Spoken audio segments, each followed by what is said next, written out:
Quero te fazer um convite super especial. Mas assim, super especial mesmo. Aqueles convites assim imperdíveis. 16 de março de 2024, um sábado. Você vai viver comigo uma imersão de 12 horas de treinamento. O treinamento mais profundo que eu já ministrei até então. O Viva Sua Identidade. Nós começamos às 10 da manhã e nós só acabamos quando a sua vida for alinhada àquilo que você nasceu para viver. São 12 horas de uma imersão onde você vai receber as ferramentas que eu usei ao longo dos últimos 6 anos para reconhecer o valor que eu tinha que eu não sabia. Para entrar numa jornada de transformação do meu caráter, para me conectar com a mulher que Deus me fez para ser, que me deu acesso a um propósito que Deus tinha para fazer na minha vida que eu nem sabia que existia. Existe técnica, existe ferramenta, existe um caminho, existe uma linha, um fio condutor de restauração das suas emoções. Eu estou falando de algo emocional. É um treinamento emocional, de forte impacto, onde você vai sair no final do dia, não só tendo vivido uma experiência de restauração da sua identidade, como com o passo a passo de como você vai construir, se manter nessa jornada depois do treinamento. Eu te espero no dia 16 de março para começar um novo tempo na sua identidade. Beijos.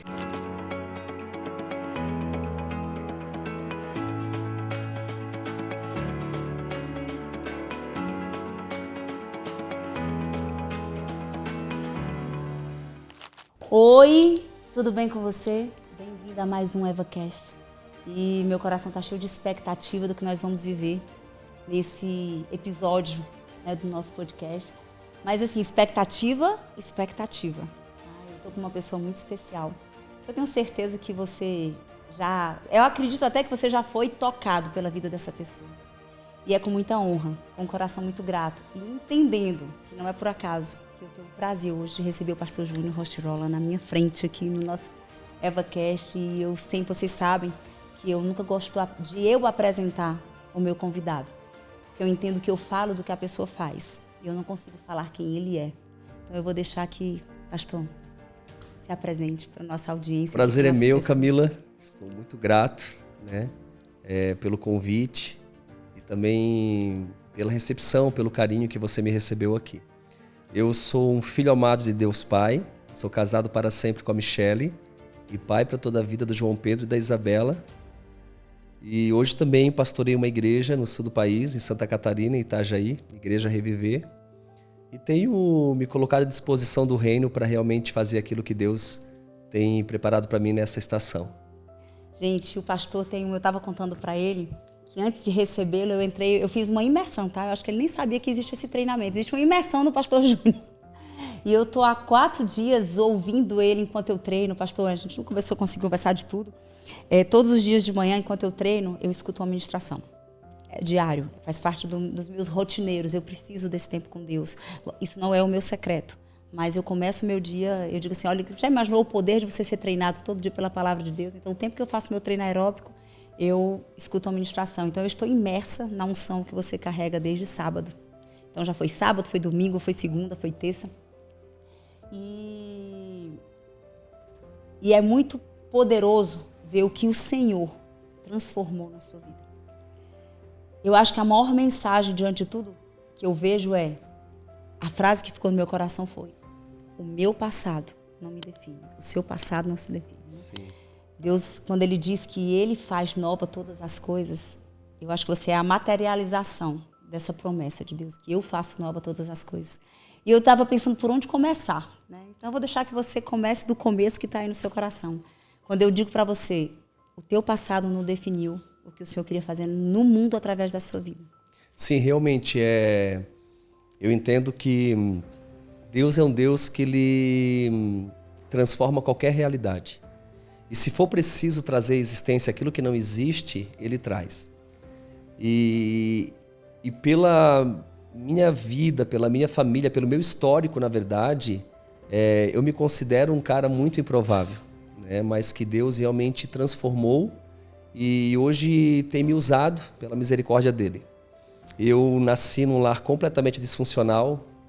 Antes de começar a falar um pouquinho da minha história, né, do Júnior, na verdade, não tem como eu falar de mim sem falar do meu histórico familiar, no sentido de falar do meu bisavô, do meu avô e do meu pai também. Então, o meu bisavô é um imigrante da Itália, ele veio morar no Rio Grande do Sul, e ele conheceu também uma imigrante da Itália, chamada Palmira, e eles se casaram e eles tiveram 19 filhos. E o meu avô, ele se torna um homem alcoólatra e completamente violento. Ele é dirigido pelo vício. E todo indivíduo, ele é dirigido por alguma coisa. E o meu avô, então meu bisavô, na verdade, ele foi dirigido pelo vício do álcool e se tornou, consequentemente, um homem completamente violento. Ele era tão violento que ele esquentava ferros no forno a lenha e queimava as pernas da minha bisavó. Ela era conhecida como a mulher das pernas queimadas. E filhos não vêm prontos, filhos se constrói. Dos 19 filhos, um deles é o meu avô, chamado Atílio, que cresceu nesse lar disfuncional, presenciando todo o vício do pai, toda a violência. E ele se tornou um homem, se casou com a minha avó Adelina, e ele vai repetir tudo aquilo que o pai dele era. Ele vai se tornar um homem alcoólatra e violento. Ele era tão violento também que ele selava ela como sela um cavalo. Ele colocava ela dentro de barris de vinho e jogava morro abaixo. A minha avó vai morrer aos 26 anos e vai deixar 3 órfãos. E o mais velho, que ainda era uma criança, era o meu pai, que parte da sua infância presenciou toda essa violência, todo o vício do pai. Ele se tornou um homem, se casou com uma mulher linda chamada Edith, minha mãe, e no dia do seu casamento ele já aparece alcoolizado. E minha mãe vai realmente iniciar uma história que vai durar 28 anos de sofrimento. Sua mãe é viva? Minha mãe é viva ainda. Minha mãe é muito linda, uma mulher guerreira que conseguiu realmente vencer, né, diante de tantas lutas. Porque nas primeiras semanas de casada, ela já começou a sofrer violência do meu pai. E o meu pai não batia assim um soco, um tapa, um empurrão. Não, meu pai, quando batia na minha mãe, ela ficava completamente desfigurada. E minha mãe, então, não pode voltar para a casa dos pais, porque meu pai ameaça, dizendo que se ela voltasse, ele a mataria. Então, minha mãe está presa. Né? Se nos dias de hoje as mulheres já sofrem com todos os recursos que existem, imagina na época da minha mãe. Então, minha mãe tem que permanecer nesse casamento completamente violento e abusivo. E o meu pai vai piorando cada vez mais, só que chega um tempo, meu pai diz para minha mãe o seguinte: olha, Edith, se você engravidar, eu prometo que eu deixo de beber. Então minha mãe decide então engravidar. E ela engravida do primeiro filho, e quando ela está grávida de 7 meses, o meu pai bate tanto nela, que ela entra em trabalho de parto, e o meu irmão nasce, porém ele dura apenas 24 horas, por conta dos problemas de saúde que ele nasceu, e também por ser prematuro, né? Porque meu pai batia diariamente nela, na barriga, por todo o seu corpo. Então minha mãe agora está em frangalhos, porque imagina, ela sonhou com esse filho para realmente transformar a sua realidade. Porque meu pai disse, olha, se você tiver um filho, se você engravidar, eu deixo de beber. E agora minha mãe está com o filho morto nos braços e sem esperança alguma, né? Então ela está completamente em frangalhos, destruída por dentro. E depois de um tempo, então, ela engravida novamente, e quando ela está grávida de 8 meses, o meu pai bate tanto nela que ela falou que ela, por semanas, ela teve que se alimentar por canudinhos. E se não bastasse, além de ele ter batido muito, onde ela ficou completamente desfigurada, ele jogou 2 baldes de água fria e fez ela dormir molhada. E pela manhã, minha mãe estava entrando em trabalho de parto, que durou 8 dias, e no 8º dia, então, nasce o meu irmão. Só que o meu irmão, ele nasceu com muitos problemas de saúde também, por conta de toda a violência que a minha mãe sofria na gestação. E ele tem que ficar internado. Então ele ficou internado por semanas, lutando, né, pela vida. Só que chega um momento, ele realmente recebe alta, e minha mãe leva para casa, ele vem crescendo, 1 mês, 2 meses, 3 meses, 4 meses. E quando ele completa 4 meses de idade, minha mãe amamenta ele, coloca no berço, e para surpresa dela, pela manhã, ele está morto. Porque ele tinha um problema no coração, e isso levou ele a óbito. Minha mãe, então, está completamente arrasada, porque ela está agora segurando o seu filho, seu segundo filho, nos braços, morto. Então, para ela foi muito difícil. Para você ter uma noção, naquela época o velório era feito em casa e o caixão também era produzido em casa. Minha mãe disse que até hoje, Camila, ela escuta o barulho das marteladas. Então foi algo muito forte para ela e assim algo que levou ela realmente a ficar depressiva, né? A não ter força realmente de continuar a vida. Passado mais algum tempo, minha mãe engravida pela terceira vez. E quando ela completa 9 meses de gestação, nasce a minha irmã Rosana. Rosana nasceu com muitos problemas também de saúde. A história continuava se repetindo. Exatamente. Violência, de abuso. Exatamente. A história se repetia, né, continuamente. Então, quando nasceu Rosana, Rosana nasceu com muitos problemas de saúde. Então, ela teve que ficar hospitalizada por muito tempo. Então, passou 1 mês, 2 meses, 3 meses, 4 meses, 5 meses, 6 meses, 7 meses, 8 meses. Quando Rosana completou 9 meses de vida no hospital, minha mãe recebeu a notícia que Rosana tinha partido. Mais uma dor. Então, minha mãe está sem esperança alguma, né, de realmente continuar a vida, continuar realmente a lutar pelo seu casamento.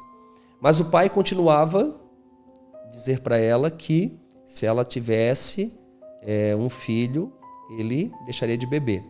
Mas minha mãe não quer mais engravidar. Então minha mãe ela adota a minha irmã mais velha, a Kátia, já uma criança crescida de 1 ano e meio de idade, leva para casa pensando que meu pai mudaria, mas não adiantou. Meu pai só piorava, agora era minha mãe e minha irmã correndo do meu pai.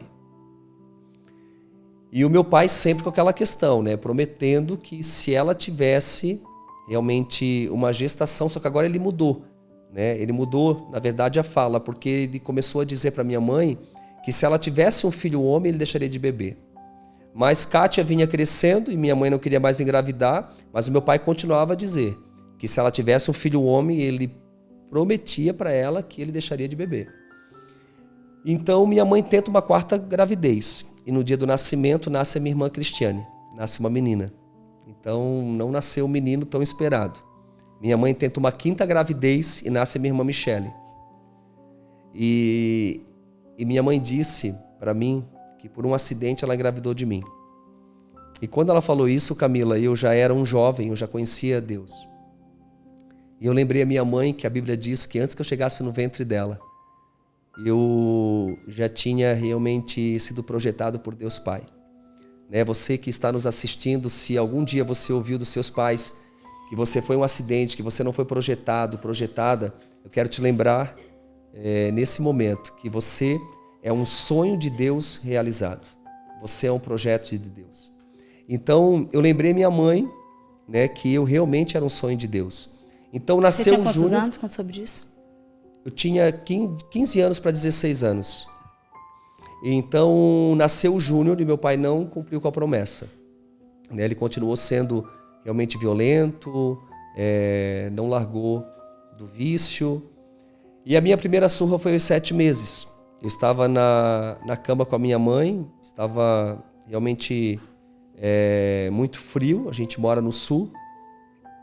E o meu pai chegou, alcoolizado, e ele pediu para minha mãe tirar o bebê da cama. E minha mãe tentou argumentar, né, que deixasse eu ali para dormir no meio deles, mas não deu tempo. Ele tirou a cinta e começou a me bater, me jogou no berço. E minha mãe disse que ele impediu ela de me acudir, na verdade. Então, amanheceu o dia e eu ainda soluçava. Então, entrando um pouquinho agora na minha história, Camila, por eu ter nascido, né? Ter nascido nesse lar disfuncional, eu me tornei uma criança completamente distorcida. Então, por exemplo, na época do jardim, eu não consegui ficar no jardim. Porque, por exemplo, toda vez que meu pai chegava em casa, ele já chegava quebrando tudo. A nossa casa era toda quebrada, a polícia ia todos os dias lá em casa, era um caos mesmo. Né? Era um caos, não tem nem como descrever para você. Então, toda vez que meu pai chegava em casa, minha mãe gritava para todos os filhos, para todos nós, corre.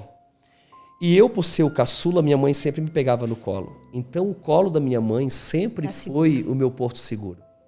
E quando chegou a época de jardim, que minha mãe tentou me colocar, né, no jardim, onde eu fui para um ambiente completamente desconhecido, eu acabei entrando em choque. E isso, eu desenvolvi uma dor na barriga muito forte. Por muito tempo eu fiquei internado, que os médicos nunca descobriram. Mas, na verdade, era o meu psicológico, meu emocional completamente abalado por um lar completamente disfuncional. E quando minha mãe me deixava no jardim, é como se eu estivesse em perigo, né? Então, eu não consegui permanecer no jardim. Mas, aos 7 anos, minha mãe, então, me forçou a ir para a escola. E, sabe, a escola foi um ambiente muito difícil para mim. Por eu ser uma criança muito introvertida, muito calada, muito traumatizada, então eu virei o saco de pancada dos rapazes. Então eu apanhei muito, Camila, na escola. Muito, eu fui muito ridicularizado. Eu sofri muito bullying na escola. E para mim, foi muito difícil. Porque em casa eu tinha um lar completamente violento, e na escola que eu esperava realmente fazer amizades e viver realmente, né, de forma diferente, para mim foi tão difícil quanto o meu lar. Ou talvez até pior. Eu não vou.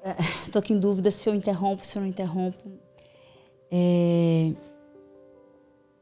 Forte, né? Forte. Mas a sua vulnerabilidade, a sua verdade, eu entendo que é isso que o Senhor entregou para esse tempo, para essa situação através da sua vida. Pastor, vou falar de estrutura emocional, né? A sua autoridade espiritual, vou falar de estrutura emocional. A gente acredita, dentro do método CIS, né, na minha palestra, eu falo que todos nós Deus não ia perder tempo criando a minha vida e a sua se Ele não tivesse um projeto para realizar. Ele não perde tempo soprando vida em alguém que não faz parte de um plano original. Se teologicamente estiver errada, pode me confrontar, porque eu quero aprender, tá? Mas assim, eu creio em tudo que eu vivo, que o Senhor manda pessoas com propósito, e o propósito sempre é para glorificar a Deus. Só que as experiências que nós vivemos na nossa vida, elas nos desconectam do plano original de Deus. Eu chamo de post-its. A gente passa a vida inteira, todas as experiências de amor e de desamor, né? Toda vez que burro, desorganizado, desatento, não sabe falar, não sabe andar, preguiçoso, menino vai dar para nada, né? E à medida que a gente vai vivendo a nossa vida, nós vamos recebendo post-its, aqueles papeizinhos amarelos, manchando a nossa identidade, distorcendo o nosso valor. Faz todo sentido. E nos desconectando do plano original. Porque aí, se entrar na espiritualidade, tudo que o inimigo de Deus quer é que eu não cumpra o que Deus planejou para fazer nessa terra. E aí as experiências de dor que a vida me coloca faz com que eu não me enxergue mais como alguém de valor, muito menos capaz, pior ainda, merecedor. Né? E quando você começa a falar, você diz assim: Camila, eu entrei na escola, para mim era um parto, porque eu estava saindo do meu porto seguro. Eu entrei no jardim, depois eu fui para a escola, eu sofria os mesmos abusos que eu sofri em casa. Sim. Né? E aí eu vou chegar na minha pergunta. Na estrutura emocional, a neurociência prova que você, somos viciados nas dores que nós mais vivemos na nossa infância. Do jeito que existem pessoas com vício químico pela cocaína, pelo álcool, nós somos viciados, este efeito chave-fechadura, nas dores emocionais que nós mais vivemos na infância. Então, eu, Camila, fui muito criticada, muito criticada.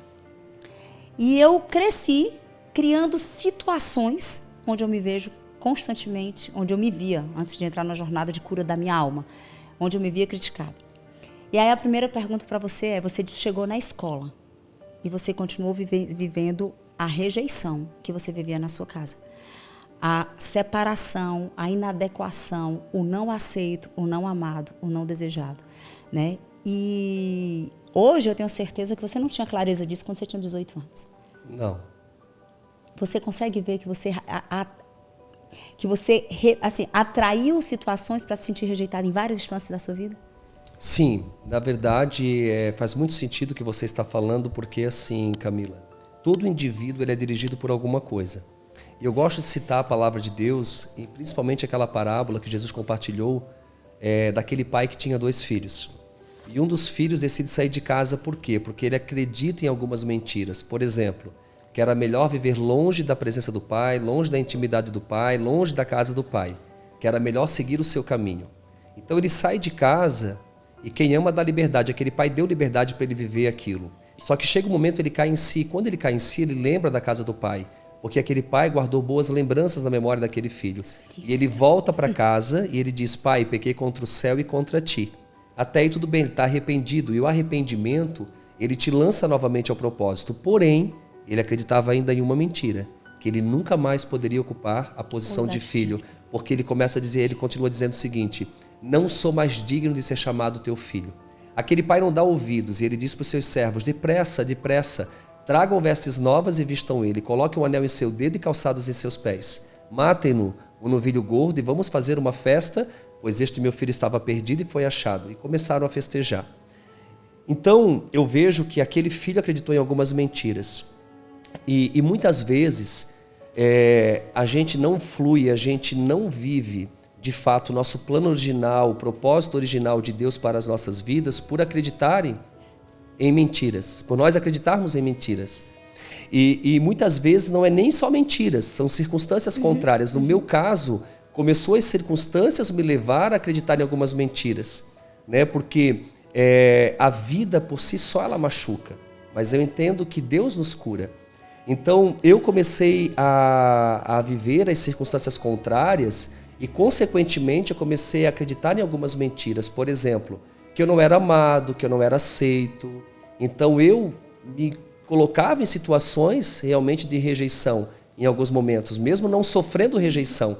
Por quê? Porque eu já estava machucado, eu já estava ferido, entende? Então na escola para mim foi realmente algo muito ruim, porque, por exemplo, eu não sei jogar futebol num país onde a bola nasce junto com o menino.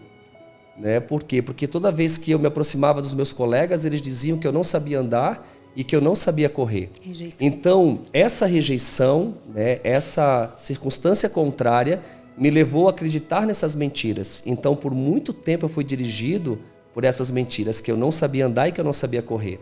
Então, eu vejo que as circunstâncias contrárias, aquilo que você acaba sofrendo, as dores, elas te levam a acreditar também em mentiras, e isso vai levando você para longe do propósito para o qual você foi criado. E há uma diferença muito grande quando você opera a partir das mentiras, a partir dos medos e a partir das circunstâncias, porque quando você opera a partir das circunstâncias, dos medos e das mentiras, você acaba fugindo do propósito para o qual você nasceu. E quando você opera a partir da sua identidade em Deus, da sua filiação em Deus, você tem outras atitudes. Né? Por exemplo, uma pessoa ferida fere. Por quê? Porque ela está operando a partir das circunstâncias ruins que ela vivenciou, que presenciou e que realmente o machucou.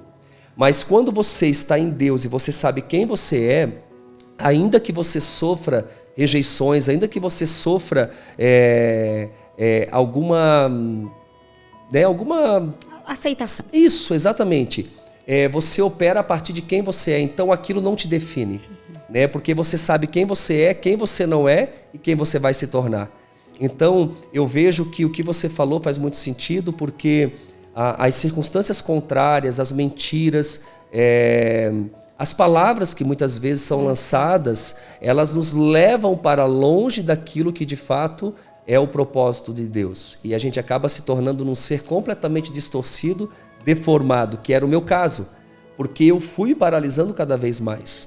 Né? Por exemplo, eu acreditava em tantas mentiras que eu não conseguia mais me relacionar com as pessoas. Na verdade, eu nem me aproximava mais. Você tinha depressão?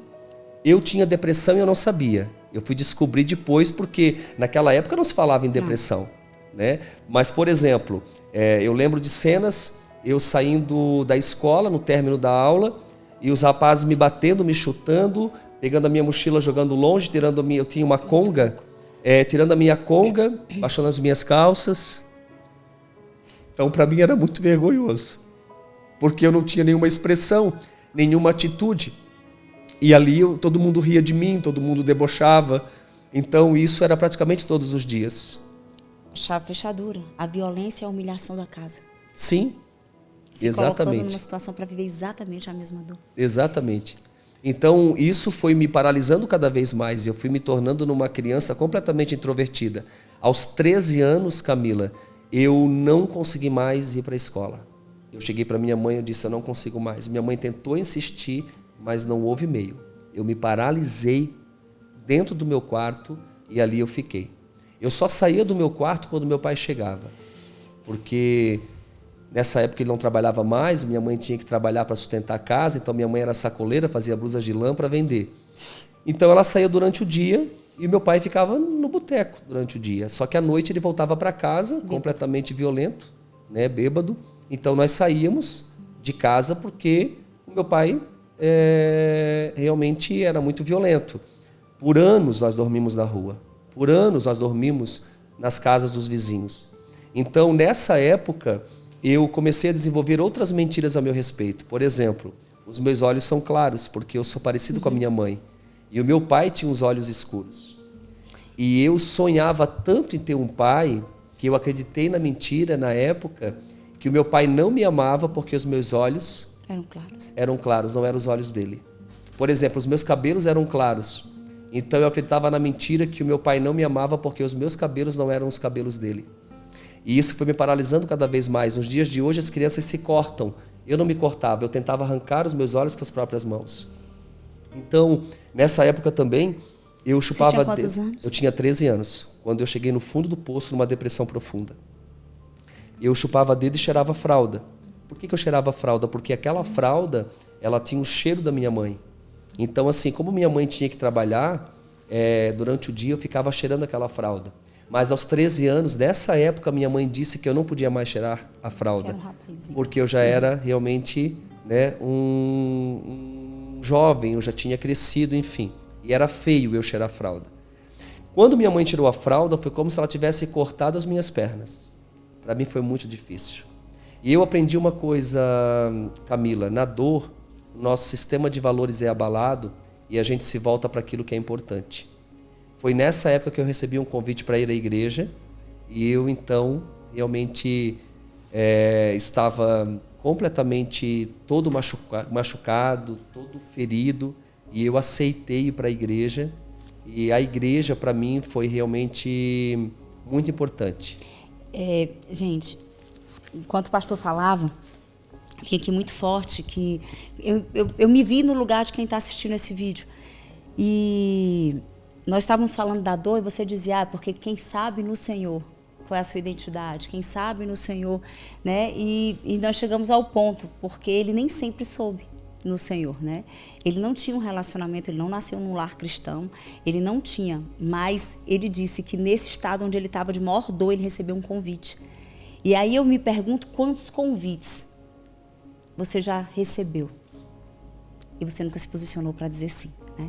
Porque às vezes eu entendo, eu nunca confrontei a minha audiência dessa forma, mas é muito forte dizer assim, quantas vezes a pessoa ela está bebendo do mesmo veneno, ela está andando em círculos, estações sem fim de dor nas suas vidas. E o tempo inteiro, ela só precisa perceber que os convites estão sendo feitos. Um podcast é um convite, um vídeo no YouTube é um convite, o seu devocional é um convite para construir uma nova história, né? E a primeira pergunta, eu queria que ficasse aí ecoando no seu coração. Até quando você vai dizer não para o convite que pode mudar a sua vida? Só pensa. Realmente, esse convite mudou a minha vida para sempre. E a atitude de você realmente dar um passo em direção a Deus realmente é transformador. Foi o que aconteceu comigo. Quando eu cheguei na igreja, eles estavam cantando uma canção. Você lembra qual é? Lembro. Eu não sou cantor. Não, mas... Mas eu vou cantar um pedacinho aqui para vocês. Estavam cantando essa canção aqui, ó. Pra te adorar, ó Rei dos Reis, foi que eu nasci, ó Rei Jesus. Meu prazer é te louvar, meu prazer é estar nos átrios do Senhor. Meu prazer é viver na casa de Deus onde flui o amor. Amém. Quando eu ouvi Casa de Deus, onde flui o amor, eu fui completamente impactado, Camila. E eu disse para mim mesmo, é aqui que eu quero permanecer. Porque eu tinha uma casa toda quebrada, onde não tinha portas, não tinha janela, era uma casa muito engraçada. Aquela musiquinha, né? É, exatamente. Fez, né? Exatamente. E quando eu ouvi Casa de Deus, onde flui o amor, não tinha amor na minha casa. E ali eu mergulhei. Eu lembro que naquela noite o pastor ministrou, eu fui para frente. Eu ouvi uma outra ministração sua que foi uma senhora que te levou, né? Isso, foi a irmã Irene que me levou. Uma querida, uma amada, uma mulher que eu sou realmente apaixonado, sou muito grato, né? Porque Ela mudou a história. mudou a minha história. E não só a sua. Sim, porque foi através desse encontro com Deus que eu descobri minha identidade. E quando você descobre a sua identidade, você opera a partir dela e não a partir das circunstâncias ou das mentiras que te rodeiam. Há uma diferença muito grande você operar a partir de quem você é do que operar a partir das suas circunstâncias e das mentiras que muitas vezes vêm sobre a sua vida, né? Então, quando você opera a partir das circunstâncias, você segue outro caminho que não é o propósito para o qual você nasceu. Então, descobrir sua identidade é muito importante. Até que você saiba quem você é, você jamais poderá cumprir o seu propósito. Então, foi nessa época que eu descobri que eu tinha um pai e que ele nunca me abandonou. E que nos momentos mais difíceis, quando eu estava jogado lá no meio da rua, apanhando dos rapazes, Deus estava me sustentando. Ele nunca me abandonou. E sabe, aquilo foi me empoderando, passou um ano, eu não faltei um culto. Nessa época, inclusive, eu arrumei uma bicicleta que caía corrente 5 vezes para ir, 7 vezes para voltar. Mas eu estava lá sempre presente, né, na igreja. E aos 14 anos eu desci as águas do batismo. Convidei toda a minha família, ninguém foi, mas o Júnior estava lá, convicto que Deus realmente estava comigo e que eu iria transformar não somente a minha vida, né, através da minha escolha em relação a buscar a Deus, como eu também seria usado para transformar a minha família. Posso fazer uma pergunta que veio Claro. agora no meu coração? Muitas vezes, assim, duas coisas me chamou a atenção quando eu escutei essa partezinha do seu relato. Primeiro, que você aceitou, você disse sim para um convite. Você reconheceu o seu estado de necessitado de algo e você disse sim. Talvez você não fosse nem na consciência, você foi simplesmente guiado, talvez, pelo próprio Espírito Santo. Assim, vai, filho. Você não me conhece ainda, mas eu tenho um encontro com Sim. você. Então, vai. E você disse sim para esse convite. E eu vejo um padrão em muitos homens e mulheres de Deus, que Deus precisa fazer algo rápido, a intensidade com que você entrou na jornada. Em alguma ministração que eu ouvi sua nesses últimos 4 dias, eu lembro que você disse que ia para a igreja praticamente todos os dias, em todos os cultos, em todas as escolas dominicais, que você não faltava nenhuma igreja. E eu vejo isso em outras pessoas que Deus marcou um encontro e mudou uma história. Essas pessoas entraram com uma intensidade, na proporção da sua dor, você entrou nesse resgate. Então eu queria só chamar a atenção sobre a intensidade da entrega. Eu só queria chamar a atenção, não é sobre isso que eu queria perguntar, porque isso para mim me chamou muita atenção. Segundo, é que você disse que 1 ano depois você entrou nas águas. E que 1 ano depois você convidou a sua família não foi. E 1 ano depois, ele ainda estava numa casa com o pai alcoolizado, onde ele precisava sair à noite para não ser espancado, onde a mãe trabalhava feito uma louca para nutrir a família. E aí eu vou antecipar um pouquinho, o seu pai adoeceu e ela não só cuidava do vício, mas ela cuidava da doença, e ele fazia questão de humilhá-la ainda na doença, né? Não sei se vai entrar nesse detalhe. Mas 1 ano depois, e que veio no meu coração foi a importância do tempo dos processos. Não é porque você conheceu Jesus, não é porque você entendeu que ele era seu pai, não é porque você agora estava todos os dias na casa de Deus, não é porque você agora conhecia a palavra, porque você tinha sede por mais, você entrou, a sua escola virou a casa do Senhor, que os seus problemas desapareceram, né? Assim, Exato. entender que todos nós precisamos saber que dentro dos processos existe um tempo. Sim. Eu só queria chamar a atenção sobre isso. E eu entendo também que a promessa, o processo é tão importante quanto a promessa. E às vezes a gente não quer passar pelo processo, porque assim, Camila, o processo às vezes ele é necessário porque toda ferida fechada gera uma cicatriz. E toda cicatriz gera uma autoridade. Uau. Então eu vejo a hora que eu choro porque é minha história. Eu vejo que hoje eu tenho autoridade para falar de assuntos que se eu não tivesse passado pelo processo, eu não teria realmente a mesma autoridade. Então, eu vejo que quando você está em Deus, Ele supre todas as coisas, Ele te sustenta. Até porque, por exemplo, aos 15 anos, eu voltei para a escola. Eu disse para minha mãe assim, mãe, eu estou pronto para voltar para a escola. Faziam 2 anos que eu estava... Já descobri quem eu sou, né? Exatamente. Faziam 2 anos que eu estava fora da escola e agora eu tinha Deus, eu estava empoderado, eu sabia quem eu era. Então eu queria voltar para a escola. Então eu vejo que essa questão de você realmente entender o processo não retirar aquilo que você tem que passar, na verdade, porque essa volta à escola, eu pedi para minha mãe, só não me matricule na mesma. Então minha mãe me matriculou numa nova escola. Só que essa nova escola foi pior do que a primeira. E eu apanhei até os meus 19 anos, Camila. Na escola. Foi muito difícil para mim a escola. Porque eu realmente era sequelado ainda. Internamente eu estava completamente transformado, mas exteriormente eu ainda tinha muitas sequelas. Só que havia uma diferença agora. Eu apanhava, mas eu sabia que Deus estava comigo. E eu dizia para mim mesmo, eu sei que esse deserto vai passar. Eu sei que vai chegar o dia da minha formatura. Então eu tinha um alvo. E aquele alvo me levava realmente a caminhar dia após dia e também por ter o entendimento que eu não estava sozinho, que Deus estava comigo, né? Então eu vejo que o processo ele é necessário e não devemos nos questionar.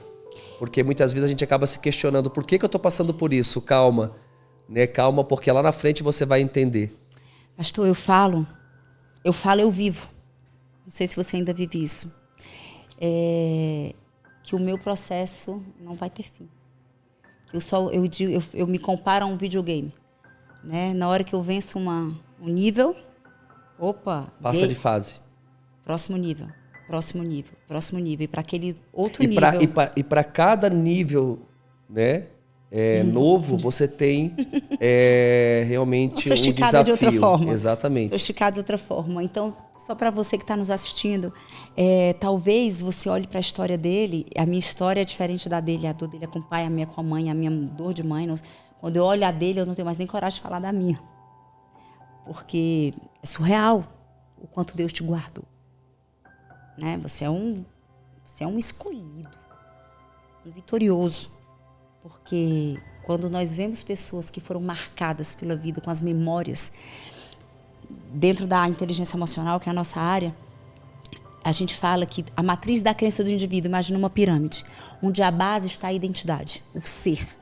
Depois que eu entendo quem eu sou, eu acredito que eu sou capaz de fazer. Aí vem o meio da pirâmide, a minha crença de capacidade. E lá no topo da pirâmide vem a crença de merecimento. Porque eu sou alguém de valor. Eu consigo realizar boas coisas e eu posso usufruir de uma vida abundante, porque eu sei o meu valor. E o que destrói essa pirâmide, e espiritualmente o que destrói o plano original de Deus, a identidade no Senhor, né, emocionalmente, espiritualmente, são as experiências que nós passamos. Né, essas experiências de forma... Você teve experiências de dor diárias de forma repetida ao longo de muitos anos que dizia que você não era amado, que você era rejeitado, que você não tinha valor, que você não era cuidado. Aí depois você vai para a escola e isso se estende lá, você não é aceito e aí vem adjetivos, mentiras a seu respeito. Então, amigo, é muito lindo ver o cuidado de Deus. É como você falou do Souza ali para mim. Não tenho dúvida de que existia uma luz assim ao seu redor dizendo: faz só parte do que eu quero fazer na tua terra. Eu estou vendo. Não vai te tocar além disso. Não vai passar disso aí. Porque eu estou vendo o que eu vou fazer na vida do mundo através da sua vida. Porque ver um homem que sabe o seu valor, mesmo depois de ter passado por toda essa história, é sobrenatural. Dentro do treinamento, a gente diz assim, que tudo que eu vivi, que você viveu, é como se fosse feridas na nossa carne. Nós somos seres espirituais, todos nós. Mesmo porque você que está ouvindo a gente, que Camila, eu não creio no Deus de vocês. Tá tudo certo, é para você. Eu digo que eu creio por mim e por você, né? E você que não crê, saiba, você só existe porque existe um espírito. Senão você não estava aqui nessa terra. Então você é um ser espiritual. Você habita num corpo, mas você experiência tem uma alma. humana. Isso. Nós somos um ser espiritual com experiência humana. Isso. E não um ser humano com experiências espirituais. Exatamente. E nessa alma, dentro para nós, da Febracis, a gente divide como razão e emoção. A minha alma é uma combinação do que eu sei, o meu intelecto, mas das minhas emoções. Tudo, 100% das memórias que eu vivi, da hora que eu nasci até o dia de agora, 1 minuto atrás. E a combinação dessas experiências, dessas memórias, forma a minha crença. Tudo que você viveu, tudo que você viu, tudo que você ouviu sobre forte impacto emocional de forma repetida, formou o Júnior de hoje. E é muito lindo ver o que o Senhor fez nas suas feridas. Porque eu sei que tem cicatriz, eu vejo. Eu tenho cicatriz, né? A pergunta é, o quanto essa cicatriz ainda dói? Hoje não dói mais, Camila. Quando eu me emociono... Mas faz sentido o que eu estou dizendo? Faz total sentido, tá? Faz total sentido. Eu vejo que se eu pudesse realmente me desenhar, o meu corpo seria todo marcado. Com certeza. Porque foram muitos traumas. Eu estava aqui, você estava falando, eu estava lembrando de eu me orinar todo. Porque estava completamente apavorado, desesperado. Então teve dias de eu me sujar todo na calça, porque eu via alguns rapazes vindo ao meu encontro. Então, eu não tenho nenhuma expressão. Isso realmente me levava a ser atingido fisicamente também, né? Porque o meu emocional estava atingido e o meu corpo sentia. E por isso que acontecia, né, essas coisas. Então, foi muito difícil para mim a escola, Camila. Dias atrás, uma pessoa chegou para mim e disse assim: pastor, foi mais difícil a sua casa ou foi mais difícil a escola? E tu sabes, eu parei para pensar. Porque ambos foram difíceis demais. Mas eu acredito ainda que a escola me levou a um extremo terrível, assim, porque eu fui muito envergonhado, fui muito ridicularizado. Todo mundo ria de mim. E a casa já era um lugar comum, era a referência que você tinha. E eu tinha, pelo menos na casa, eu tinha minha mãe. Né? Então, por mais que nós vivíamos toda aquela confusão, mas eu tinha minha mãe. E na escola não tinha ninguém. Né? Eu tinha minha irmã, a Michele, ela às vezes me salvava, né? Mas nem sempre ela estava comigo. A Michele esposa ou a Michele irmã? Não, a Michele irmã. A Michele irmã. Então, foi muito difícil para mim, sabe? E isso me paralisou por muitos anos. Porque essas mentiras, elas começaram a fazer parte da minha vida como verdades. Então, eu me achava menor do que todos, eu me achava inferior, eu me achava burro, como você mesmo falou. Eu me achava... Não vai dar pra nada. Não vai dar pra nada, porque assim, Camila... Alguém lançou sobre você a palavra que você ia ser igual ao seu pai? Sim, eu era conhecido como filho do cachaceiro. Né? E tipo assim, eu acho até que lançaram coisas piores. Porque falaram coisas que não fazia sentido para mim. Mas eles falavam e aquilo começou a me trazer muitos medos, na verdade. Eu tinha muito medo de se tornar naquilo que as pessoas declaravam sobre a minha vida. Então foi uma guerra muito grande espiritual. Você imagina uma criança, né, dos 7 anos até praticamente aos 22, né, toda a parte da infância, adolescência e juventude, foi uma guerra espiritual muito grande. Né? E não quer dizer que hoje eu não tenho essas guerras, eu vou depois compartilhar, mas há uma diferença muito grande. Hoje eu sei quem eu sou. Hoje eu não sou dirigido por opiniões alheias. Se você falar para mim hoje que eu não sei andar, pouco me importa. Eu sei que eu sei andar. Eu sei quem eu sou. Né? Então, isso faz eu operar a partir da minha identidade e não a partir de opiniões alheias. E na minha adolescência, na minha infância e na minha juventude, não era dessa forma. Né? Então, os traumas, eles são realmente difíceis de superar. Mas, quando eu entrei na igreja, Deus começou a me curar. Por isso que eu sou apaixonado pela igreja, Camila. De Jesus Cristo na Terra. E quando eu falo igreja, eu não estou falando de denominação ou de placa. Eu estou falando da igreja de Jesus. Porque foi na igreja que eu tive um encontro com Deus Pai, foi na igreja que eu fui curado das minhas mazelas, foi na igreja que eu conheci minha esposa, foi na igreja que eu casei, foi na igreja que eu tive os meus filhos. É na igreja que você vive sua missão. É na igreja que eu vivo a minha missão. Posso fazer uma pergunta? Claro. Eu estou me interrompendo, mas é porque está vindo aqui. E eu vou aqui, né, me limpando aqui, é show de ranho, hein? Sabe qual foi a pergunta quando você falava que eu sou apaixonada pela igreja? Que eu apaixonado pela igreja, eu sou apaixonada pela igreja. Se quiser ver o meu marido perder toda e qualquer estrutura emocional, que ele é o pai da inteligência emocional, mas fale da igreja do Senhor. Nós não admitimos. Sim. E quando você começou essa jornada na igreja, né, que a igreja foi esse ambiente de cura, a igreja foi esse ambiente de restauração, foi na igreja que você construiu sua história, foi na igreja que o Senhor se apresentou Deus Pai. Quando você falou Deus Pai, veio muito forte no meu coração, porque eu conheço incontáveis testemunhos de grandes homens de Deus. Falar de homem, nós estamos falando com você, que por ter grandes fraturas na alma com o Pai terreno, conheciam Jesus como Senhor e Salvador, conheciam Deus como Senhor Todo-Poderoso, mas nunca conseguiram chamar de Pai. Isso. Como é que foi isso para você? Teve um momento em que a chave virou? Teve, porque eu tinha um sonho muito grande, né? Eu era aquele menino sonhador em relação a ter um pai. Então, eu queria muito ter um pai. Para te ter uma noção, por eu dormir muitas vezes na rua ou até mesmo nas casas dos vizinhos, então eu prestava muita atenção nos pais dos meus colegas de rua. E eles eram bons pais. Eu tinha um amigo que ele tinha um pai caminhoneiro, então toda vez que o pai dele apontava lá no início da rua chegando de viagem, meu amigo saía correndo e vinha dirigindo o caminhão, buzinando, e eu dizia, por que ele não é meu pai?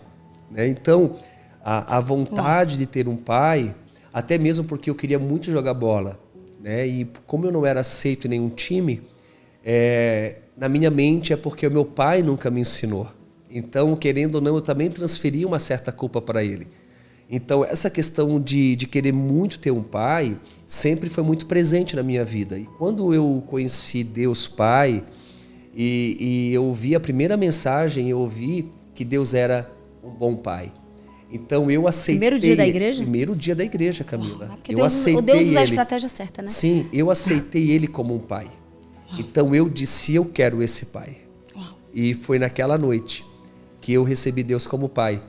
E de lá para cá, eu falo com ele todos os dias. Ele me ajudou muito no processo. Porque às vezes eu me sentia sozinho e eu tinha que dar um passo e eu perguntava para ele e ele me dava a direção. Quando vinham as mentiras, ele dizia, não, filho, você não é isso. Então, a intimidade com ele foi realmente transformadora. Né? Eu costumo dizer que a passagem bíblica que eu citei, quando eu falei do filho que sai de casa, aquele pai tinha um outro filho que não sai de casa, mas estava tão perdido quanto aquele que saiu. Porque também acreditava em algumas mentiras. Por exemplo, quando ele se aproxima da festa, ele não se alegra.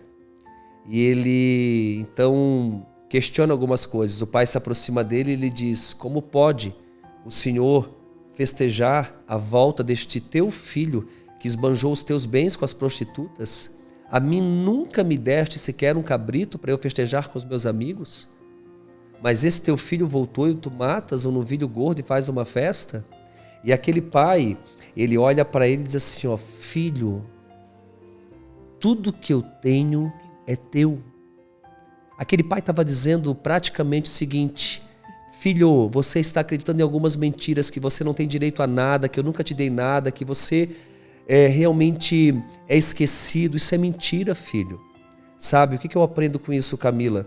Que você pode conhecer a Deus, você pode até reconhecer que Ele é teu Criador, você pode ocupar uma cadeira de uma igreja, mas se você não tiver intimidade, você não desfruta daquilo que já está disponível.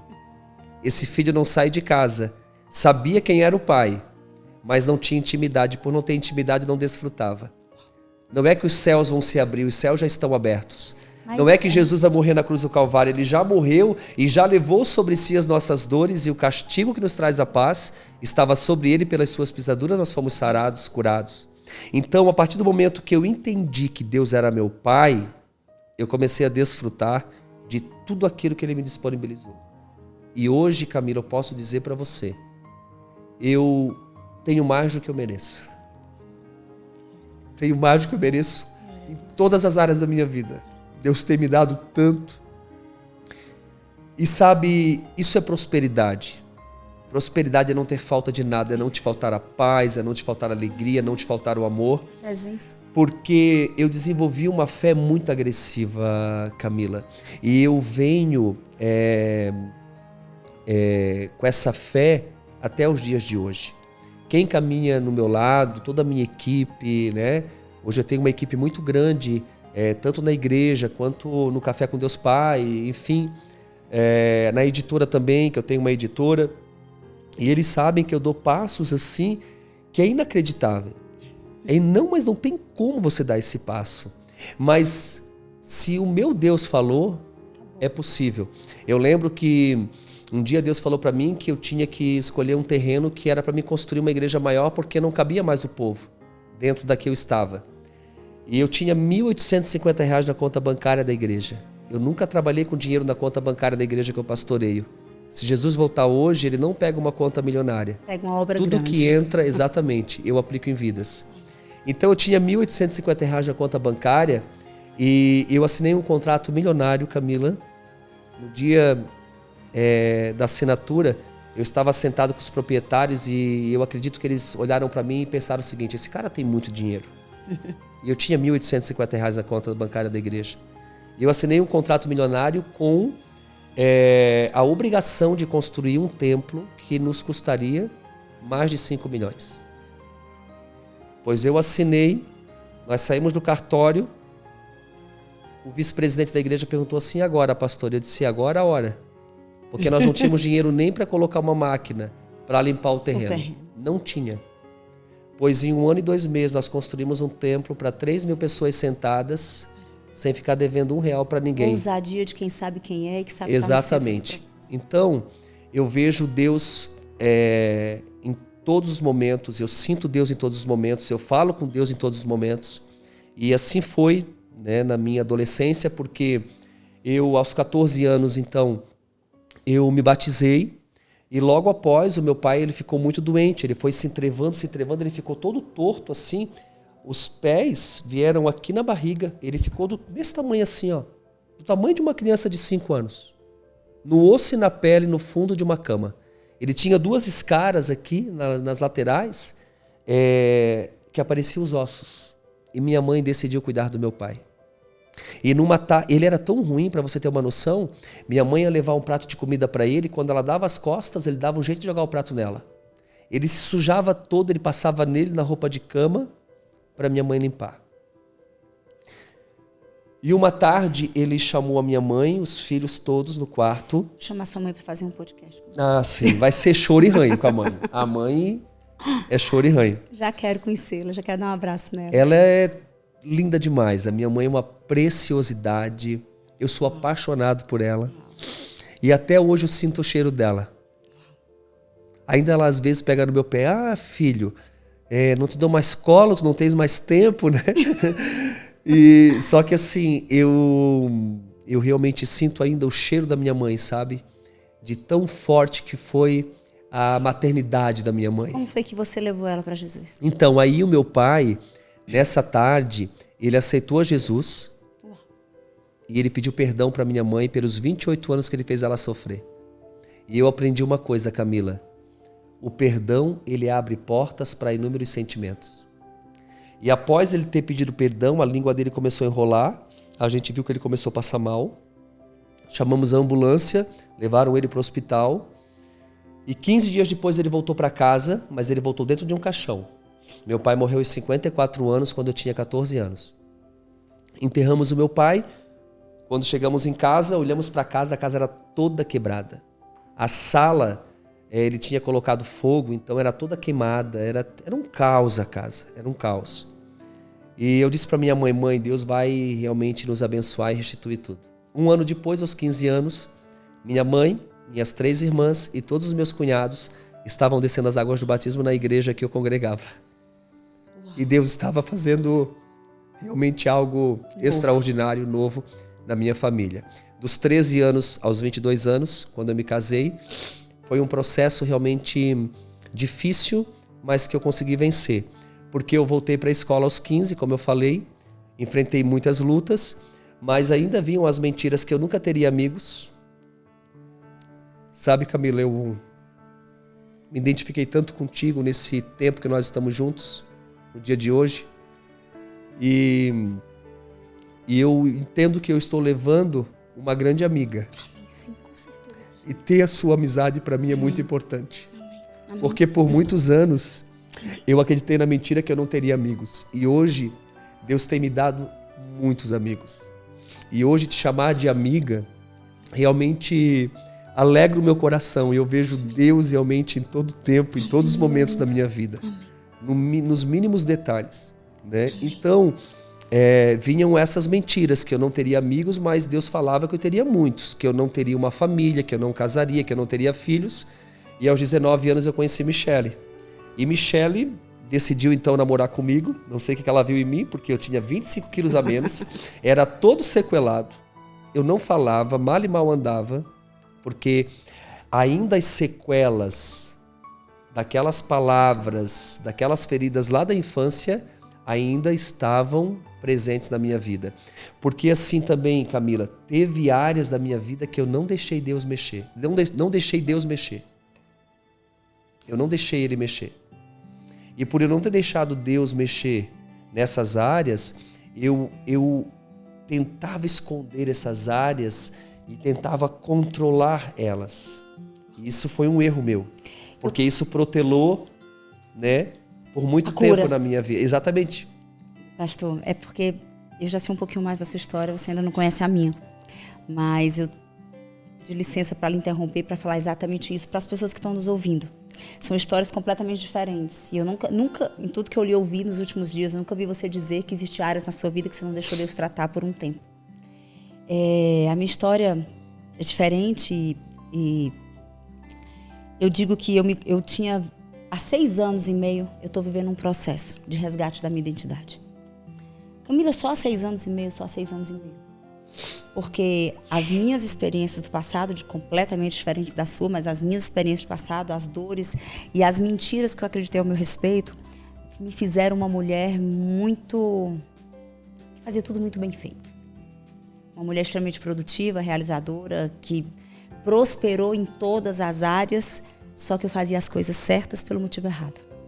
Não é pelo meu valor, era exatamente por eu não saber o meu valor. Eu precisava provar que eu era boa. Sim. Eu precisava de elogio, o elogio de que aprovação. Eu não recebi. Eu precisava de aprovação, eu precisava de elogio. Eu precisava de olhar de admiração, que eu achei que eu nunca tinha recebido da minha mãe. Eu precisava tirar os adjetivos que eu tinha ouvido dela. Aos 12 anos, pastor, eu fiz um juramento.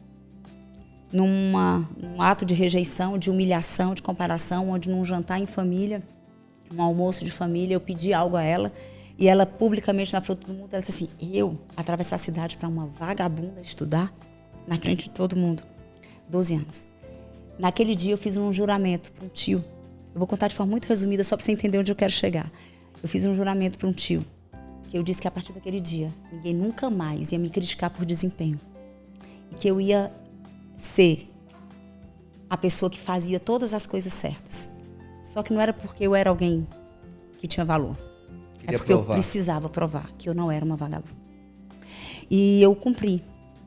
E eu cumpri esses resultados. Cumpri, virei uma aluna exemplar da sala, a universitária exemplar da sala, a que foi contratada mais cedo, a que prosperou mais cedo, a que, aos olhos do mundo e os padrões da terra, tá? Eu não conhecia Jesus ainda, os padrões do mundo, a filha perfeita, a nora perfeita, a amiga perfeita, a profissional perfeita, a estudante perfeita, perfeitinha demais para ser de verdade. Uma farsa, uma mentirosa, porque quem acha que é perfeito não é perfeito. E aí eu aceitei a Jesus, comecei uma jornada, e eu vou chegar no ponto que você falou que queimou aqui no meu coração. Eu tinha 20 anos de convertida. Eu nunca deixei Deus tratar o meu caráter. 20 anos. Até que um dia, no Método CIS, quando vocês fizeram, você vai conhecer a história, o Paulo chegou para mim e disse assim, eu lhe amo, mas eu cansei dessa mulher perfeita. Com muito temor a Deus, eu vou dizer que eu não aguento mais essa mulher que faz 90% de perfeito, mas esses 10% aqui, disfuncional, me machuca tanto, me desonra tanto, me desrespeita tanto, é tão independente, é tão insubmissa, me desonra tanto, que eu estou abrindo mão. Eu não quero mais esse casamento, eu não quero mais essa mulher perfeita. E aí as pessoas dizem assim, mas você tinha 20 anos de igreja. Eu era líder de MMI, pastor. Líder de MMI. E como assim? Meu casamento vai acabar? Que mulher é essa? Por quê? Porque naquele juramento, aí eu vou chegar na pergunta que eu queria lhe fazer, naquele juramento que eu fiz aos 12 anos, na ferida que existia na minha identidade, na minha alma, o orgulho, que eu entendo que o orgulho é o próprio Satanás, entrou na minha vida, me vestiu de uma segunda pele, que eu não sabia mais quem era a Camila e quem era o orgulho. E o orgulho me fez guiar uma vida inteira, buscando aprovação, elogios, validação, olhares de admiração. A fratura que tinha no meu caráter. E adulterou o meu caráter. Adulterou o meu caráter. E mesmo 20 anos dentro da igreja, eu nunca deixei Jesus tratar. Porque eu não reconhecia que eu era aquela mulher. Eu não reconhecia que eu era orgulhosa, vaidosa, manipuladora. Não reconhecia. Então, onde é que eu quero chegar com isso? Cuidado com a máscara da espiritualidade, você que está nos ouvindo. Cuidado, porque diz assim, mas eu já aceitei Jesus, mas eu nasci no lar cristão, mas é porque eu já tenho uma caminhada linda com Jesus. Aquilo que você não se arrepende, não confessa para Ele.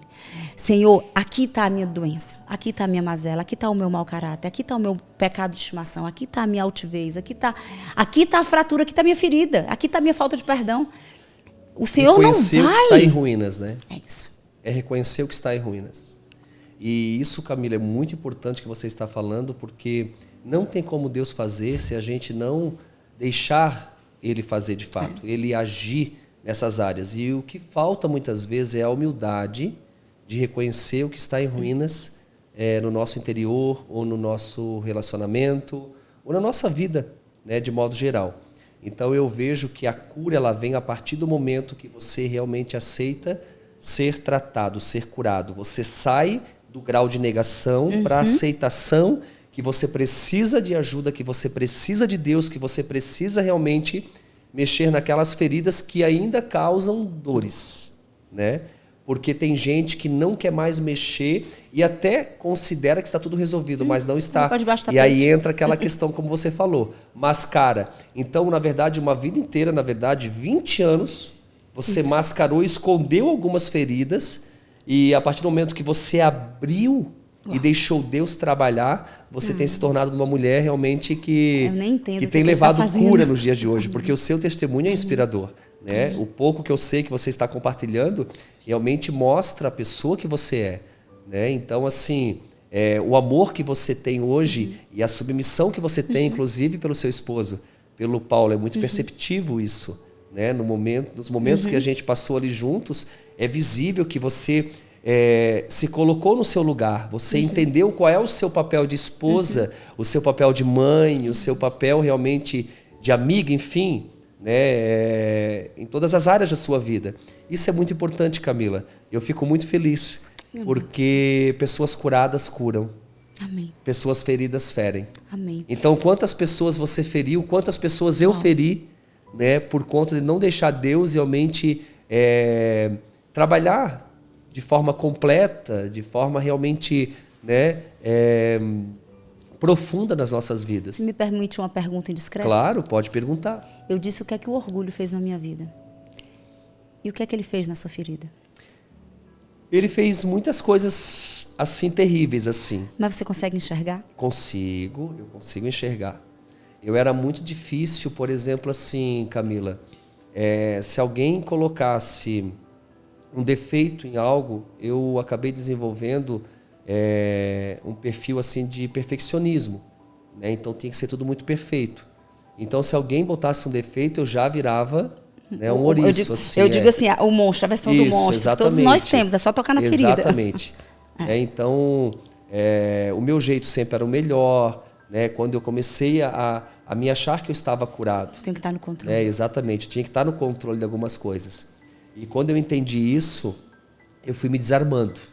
Eu disse, opa, calma lá, eu preciso trabalhar o orgulho.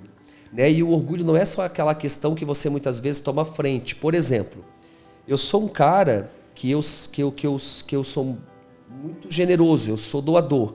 Então, se tiver que doar o meu tênis, o meu carro, a minha casa, eu não vejo problema nenhum. Como eu já fiz muitas vezes isso. Mas eu era um cara que eu não sabia receber. Então, se você me desse um presente, exatamente, eu não precisa, isso é um certo orgulho. Pessoas que não sabem receber, elas são orgulhosas. E custou um tempo muito grande para eu entender isso. Né? E quando eu entendi isso, que eu era orgulhoso e por isso eu não aceitava presentes, foi realmente assim um divisor de águas na minha vida. Né? Então, Deus transformou minha realidade de forma assim tremenda. Né? Então, hoje eu sei doar e eu sei receber. Né? Então, eu tive que ir vencendo esses gigantes que eu fui levantando e que a vida também levantou, né? Durante toda a minha caminhada. E foi um processo, porque o meu processo de cura foi dos 13 aos 22. Aos 19 anos, Michele mesmo me ajudou a quebrar alguns orgulhos que eu tinha em algumas áreas da minha vida. Por exemplo, eu disse para mim mesmo que eu nunca mais ia estudar. E eu disse que não e pronto. Né? O orgulho de dizer realmente, olha, eu entendo dessa forma e essa forma é a correta. E Michele me confrontou. Ela disse, não, você vai continuar a estudar. Você vai fazer uma faculdade agora. E quando ela disse isso para mim, ela me confrontou a ponto de me deixar nervoso. De eu realmente me levantar. Não, mas eu não... Aí eu entendi, puxa, mas eu preciso. E aí eu fui para uma faculdade, para uma universidade, eu consegui me formar, depois eu fiz uma pós, e eu agradeço muito a Deus e a minha esposa. Sabe, Camila? Porque quando a mulher é sábia, ela realmente transforma a vida de quem está ao seu redor. E Michele tem sido essa mulher sábia. E dias atrás eu estava em uma entrevista juntamente com ela e perguntaram para ela como que era ser minha esposa. E ela disse assim, como é difícil e desafiador ser esposa de alguém que luta contra a orfandade. Tenho certeza. Porque assim, Camila, por mais que nós estamos curados, mas as guerras continuam. E todos os dias, você sabe muito bem do que eu estou falando. Direitinho. Todos os dias é um desafio. O fato é que agora, por nós sabermos quem nós somos, então a gente, tem as armas certas. Pronto, a gente tem as armas corretas. Então a gente, quando vem uma mentira, também dá ouvidos. Né? Por exemplo, hoje eu sou uma pessoa pública, então às vezes eu recebo críticas. Né? E antigamente, se eu recebesse uma crítica, eu ficava de cama. Mas de cama, 2, 3 dias. Eu não podia receber uma crítica. Ou se eu fizesse alguma coisa e alguém achasse feio, para mim aquele projeto já tinha se encerrado. E hoje não. Né? Hoje não, porque hoje, quando eu sou criticado, eu até leio a crítica. Se for uma crítica construtiva, eu até analiso. Onde eu posso melhorar? Onde eu posso melhorar. Claro que se for uma crítica que é desconstrutiva e que realmente vem para ofender, eu coloco de lado e aquilo não me abala mais. Exatamente, levante a mão e ore, né? Vamos orar. Ele está precisando de cura, na verdade, né? Eu até entendo. Eu entendi que a nossa luta não é contra a carne e o sangue, mas contra as potestades. Então existe um mundo espiritual onde realmente vem te confrontar. Então, dentro disso, Michele me ajudou muito no processo. Michele foi uma mulher muito sábia, né? Uma mulher muito submissa, uma mulher no sentido e ser submissa não é dizer sim para tudo ou andar num cabresto, não é isso. Ser submissa é realmente entender o papel dela como esposa, como mãe, como mulher em casa. Né? E isso ajudou muito no processo porque A maneira que ela se reportou a mim foi uma maneira que ela conseguiu penetrar no mais profundo do meu coração e me fez entender algumas coisas que até então eu não entendia. Então esse processo foi realmente a longo prazo, não foi algo assim instantâneo, só que gradativamente eu fui melhorando dia após dia, né? Então isso foi muito gratificante. Aos 22 anos eu casei, e no dia do meu casamento eu estava no altar esperando Michele, e cada passo que ela dava no corredor, né, naquele tapete vermelho, tinha que ser vermelho, é como se ela estivesse pisando em mentiras que eu acreditei durante muito tempo na minha vida. Eu mereço, eu posso. E eu estava prestes a formar a minha família. E naquela noite eu formei a minha família. Coisa que as mentiras diziam que eu nunca teria uma família, que eu nunca teria uma esposa. E sabendo que tem muito poder nas perguntas, né, pastor? Para você que está assistindo esse podcast, assim, quais são as mentiras que têm paralisado sua vida? O que você acreditou ao seu respeito, né? Traz consciência, porque eu acho que a grande chave, eu sempre bato nessa tecla, né? Porque tem pessoas que leem a palavra de Deus e conhecem, mas elas não olham para suas vidas. É como se fosse uma informação e não uma experiência. Sim.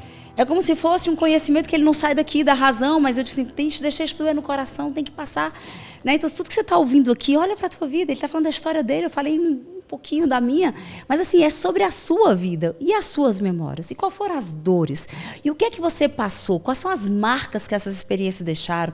Qual foi a mentira que acreditou a seu respeito? Onde é que você entende que pelo que você viveu você não tem tanto valor e por isso você se sujeita a relacionamentos abusivos, a não ocupar os lugares que Deus sonhou no dia que te mandou para essa terra? Né? Assim, quais são as mentiras? Responde isso para você, assim, quais são as mentiras que hoje balizam a sua vida? Muito bom. Né? Acho que essa consciência, ela liberta. Ela é muito importante quando você para e reflete, né, em relação àquilo que te feriu, aquilo que te paralisou e aquilo que vem também te paralisando, né? Porque as mentiras realmente elas te levam a viver longe do propósito para o qual você nasceu. É o mesmo que uma semente fora da terra. Toda semente ela tem um DNA de algo extraordinário. Uma semente de uma árvore frutífera, ela tem o DNA realmente de algo tremendo, né? E uma semente dá quantos frutos? Incontáveis. Centenas e milhares, incontáveis. Então, se eu pegar uma semente e eu lançar aqui, nesse piso, ela nunca vai germinar, nunca vai crescer, nunca vai florescer e nunca vai frutificar. Mas se eu pegar a mesma semente, que é uma promessa até então, e plantar em terra fértil, ela vai germinar, crescer, florescer e frutificar. Se uma semente tem o DNA de algo extraordinário, imagine você. Hein? Imagine você que foi criada à imagem e semelhança de Deus. Você tem o DNA de Deus plantado em você com todas as possibilidades de fazer grandes coisas. Então, por que ser dirigido por mentiras, por circunstâncias contrárias, por medos? Muitas vezes a gente também escolhe o caminho da vitimização. Por muitos anos eu escolhi esse caminho. E o caminho da vitimização é um caminho que te leva para longe do propósito para o qual você nasceu. Uma vida inteira você vai se achar um coitado, um frustrado, alguém que realmente sofreu demais. Sim, a vida machuca. Mas eu quero te lembrar, nesse dia, que Deus cura. É possível, a partir da sua escolha, a partir do seu entendimento e aquilo que a Camila falou, é você realmente reconhecer o que está em ruínas. Aquilo que está realmente te levando a viver uma escassez, uma angústia, um vazio. E muitas vezes você é levado por pessoas, por situações que você realmente entende que é o melhor para você e na verdade não é. O que você precisa de fato é deixar Deus trabalhar e curar as feridas que estão ainda sangrando. Então, assim como uma semente plantada em terra fértil, ela cumpre o propósito para o qual foi criada, você, em Deus, cumpre o propósito para o qual você foi criado. Fora dele, esquece. Morre. E uma coisa que eu quero lembrar também, Camila, hoje em dia eu ouço muito de muitas pessoas dizendo para mim o seguinte: todos os caminhos me levam a Deus. Não. Existe só um caminho que se chama Jesus. Ele é o caminho, Ele é a verdade, Ele é a vida. E ninguém vem ao Pai senão por Ele. Então, é tempo de você parar e refletir. Porque quando você é dirigido por rejeições e você acredita em algumas mentiras, e rejeição é tudo aquilo que realmente te feriu, né? Rejeição é um episódio onde você foi criticado, humilhado, não amado, o pai foi indiferente, onde você se sente inseguro, insegura para o futuro. Rejeição é um episódio onde você não foi amado, onde você foi comparado, onde você foi realmente humilhado. Rejeição é tudo isso. E primeiramente vai se manifestar em uma ferida, mas depois ela vai realmente trazer algo muito profundo no seu emocional, que pode até te levar em uma disfunção conjugal, sexual, financeira, e pode até chegar a uma doença no teu corpo físico. De alguma maneira você vai querer compensar essas dores nos gastos, na comida, no sexo, na religião, e aí eu entro na religião. Muitas pessoas estão em busca, né, de um preenchimento, de um vazio na religião, mas não é a religião que vai realmente suprir a sua necessidade e curar as suas feridas.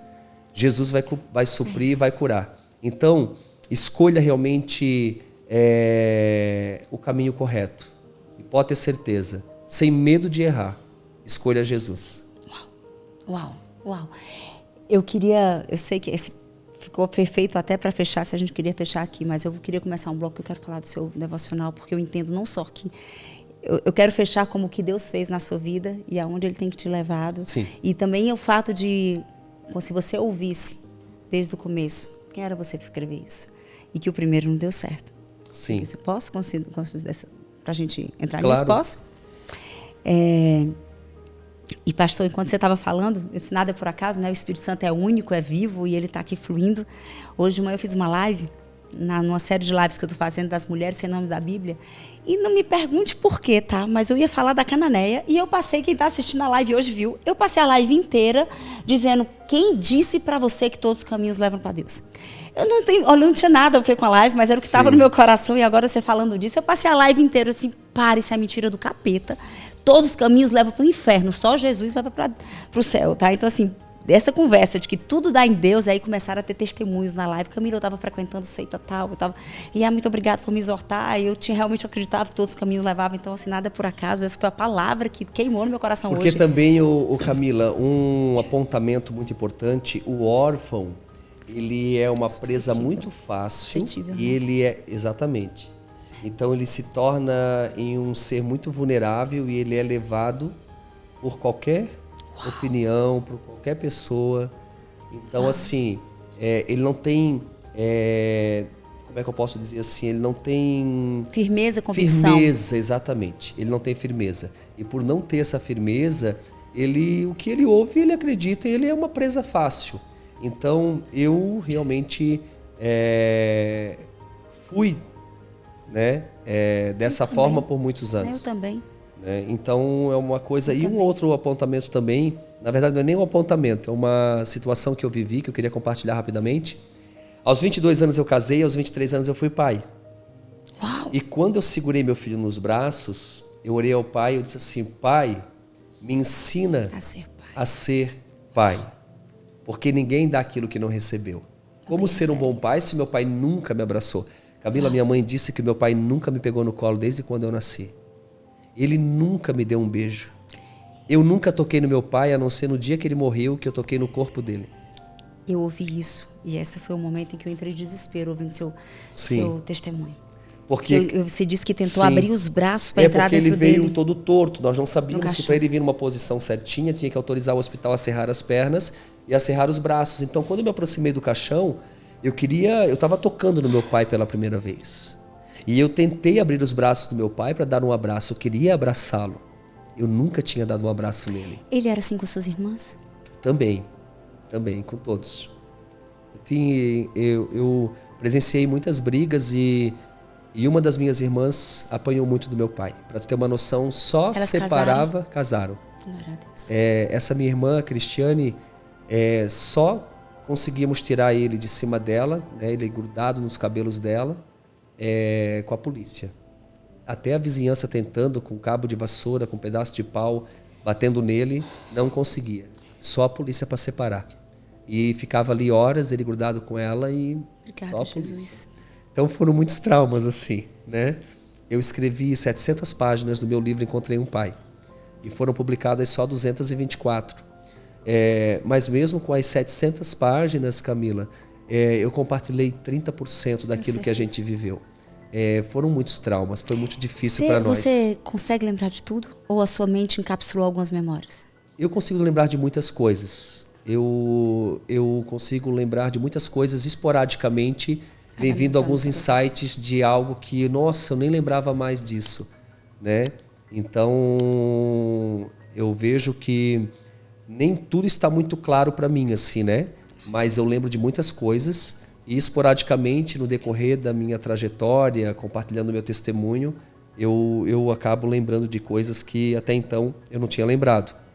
Então, o João nasceu e eu pedi para Deus e Deus me ensinou. Eu creio que eu fui um bom pai, tenho sido um bom pai. Gente, é só olhar para o João. Tanto para o João, tanto para o João quanto para a Isabela. E o João tem 2 meses que ele casou. Uau. E no dia do casamento do meu filho, ele escolheu a cidade de Gramado para casar. E Gramado é uma região fria, estava chovendo muito naquele dia. O casamento dele era ao ar livre, era céu aberto. E eu estava muito preocupado. O casamento já estava atrasado 2 horas e os convidados estavam todos num casarão antigo, que era onde seria a festa. E já tinham, né, se alimentado de alguns coquetéis e tal. E já faziam 2 horas e eu estava muito preocupado e a chuva não parava. E eu me retirei e eu fui até em um dos janelões da casa. E por trás da cortina, assim, eu abri a cortina, né, e eu olhei para o campo aonde ele iria casar e a chuva caía, havia um nevoeiro. E eu falei com o pai, eu disse assim: pai, é o casamento do meu filho.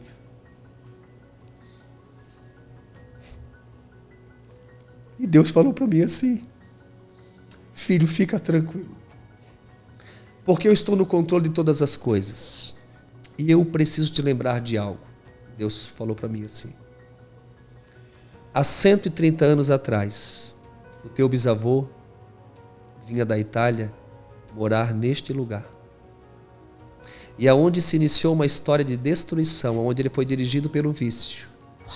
Eu te trouxe no mesmo lugar com o teu filho para reescrever a sua história. E nunca mais, Deus, meu Deus de detalhes, nunca mais haverá na sua família e na sua descendência um alcoólatra, um violento e um abusador. Glória a Deus. E ali eu fiquei realmente assim, muito emocionado. E por que ele falou abusador? Porque há 5 anos atrás, quando eu fui escrever meu livro Encontrei um Pai, a editora pediu para eu reunir minha família, minha mãe, os filhos, os netos. Chegou o momento, minha mãe pediu para os netos saírem da sala. E naquele momento eu levei um choque, assim, porque eu pensei, será que tem alguma coisa que eu não sei? E de fato tinha. Minha mãe disse que por toda a vida de casada, meu pai abusou dela sexualmente. Ele começava uma relação 9 horas da noite e terminava só no outro dia. E minha mãe disse que se submeteu a tudo isso por conta, né, dos filhos, porque ela tinha muito medo que ele a matasse. Vocês ficassem sozinhos com ele. Exatamente. Então, para mim foi muito difícil, Camila, como homem e como filho também. Mas minha mãe conseguiu vencer. Minha mãe é uma mulher completamente curada, uma bênção, é uma coluna no ministério que Deus confiou nas minhas mãos. E o meu filho casou, enfim. Aos 29 anos eu plantei a Igreja Reviver em Itajaí. Começamos com 8 pessoas numa oficina. E hoje nós somos milhares. Se cumpriu a promessa de Deus que eu seria, né, pai de uma multidão. Ao mesmo tempo nós plantamos também alguns projetos sociais. Por exemplo, eu fui órfão de pai vivo quando criança. Então hoje nós temos um abrigo, um orfanato de crianças de 0 a 12 anos. Eu fui órfão de pai vivo na adolescência. Hoje nós temos um abrigo também de adolescentes de 12 a 18 anos. Eu tive um pai viciado. Hoje nós temos um centro de recuperação feminino que trabalha com mulheres viciadas em substâncias psicoativas e mulheres portadoras do vírus HIV, onde a família não quer mais, nós cuidamos dessa mulher até a morte. Eu passei por necessidade, nós criamos um projeto chamado Mercado Solidário, onde as famílias carentes elas são cadastradas e elas mesmas fazem as compras no nosso mercado. Então é o pai comprando a bolacha para o filho, não é o pastor Júnior dando um sacolão. esse filho nunca mais vai esquecer, porque boas lembranças podem te levar novamente ao propósito.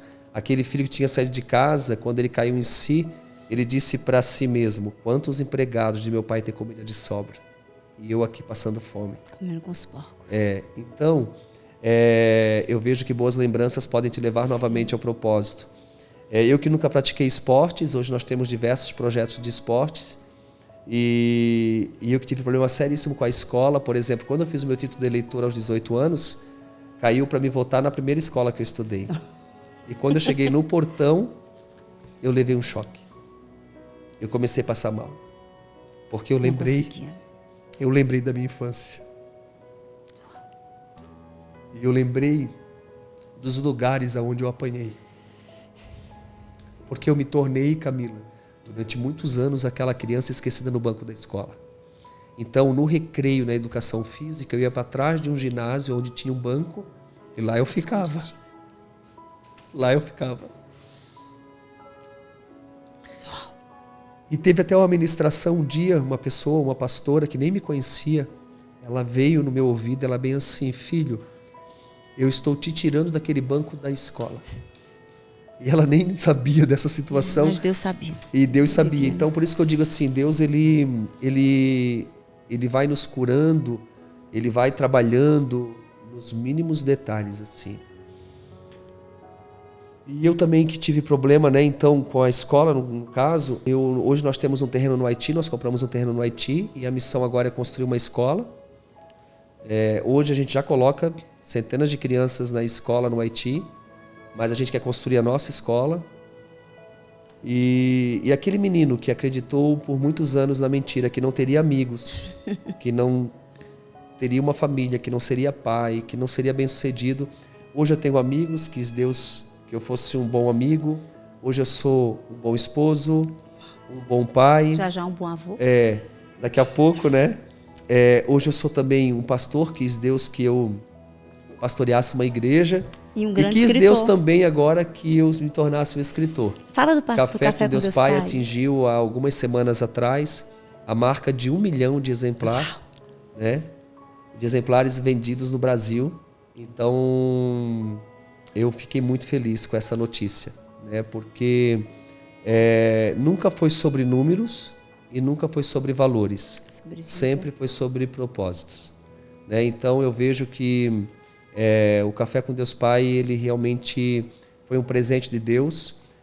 Há 4 anos atrás, Deus me deu esse projeto e sabe, aconteceu algo assim bem interessante, porque num primeiro momento, Camila, o meu devocional não se chamava Café com Deus Pai, era um outro nome. E esse projeto, quando eu recebi o livro na mão, ele veio com alguns problemas. E esses problemas tiraram a minha paz. E eu, por ser muito detalhista, porque eu entendo que a excelência, ela honra Deus e abençoa as pessoas, eu fiquei frustrado com aquilo.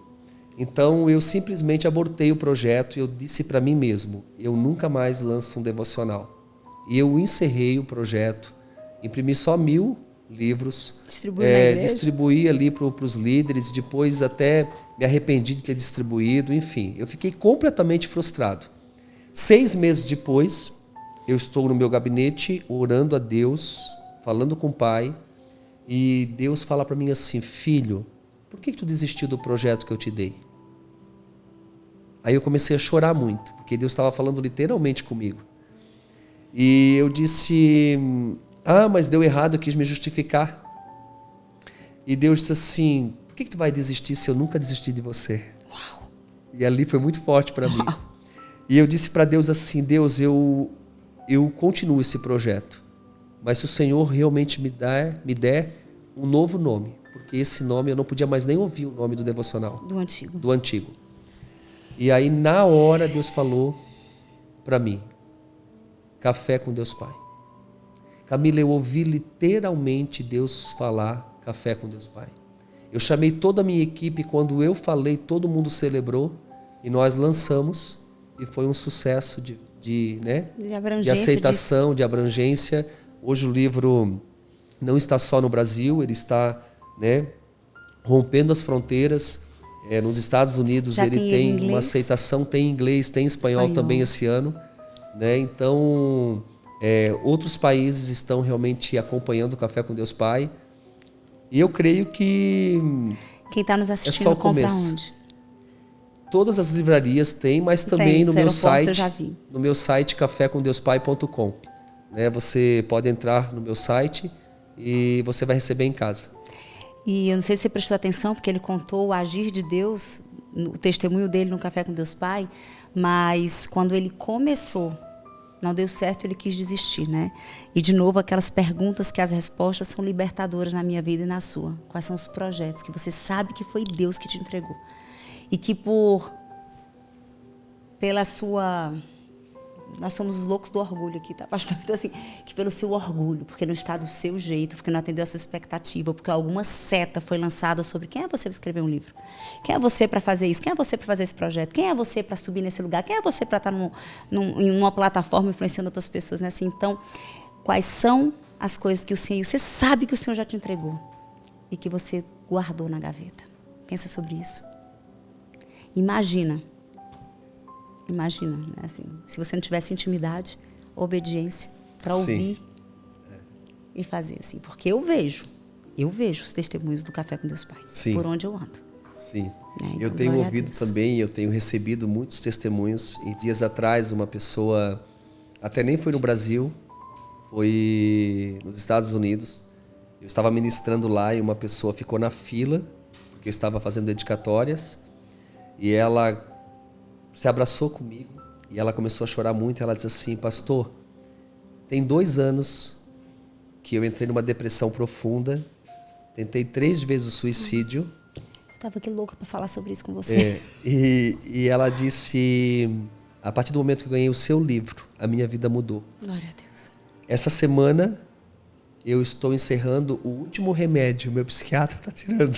Glória a Deus. E mês que vem eu volto a trabalhar. Amém. E ela se abraçou comigo e ela chorou muito. E sabe, Camila,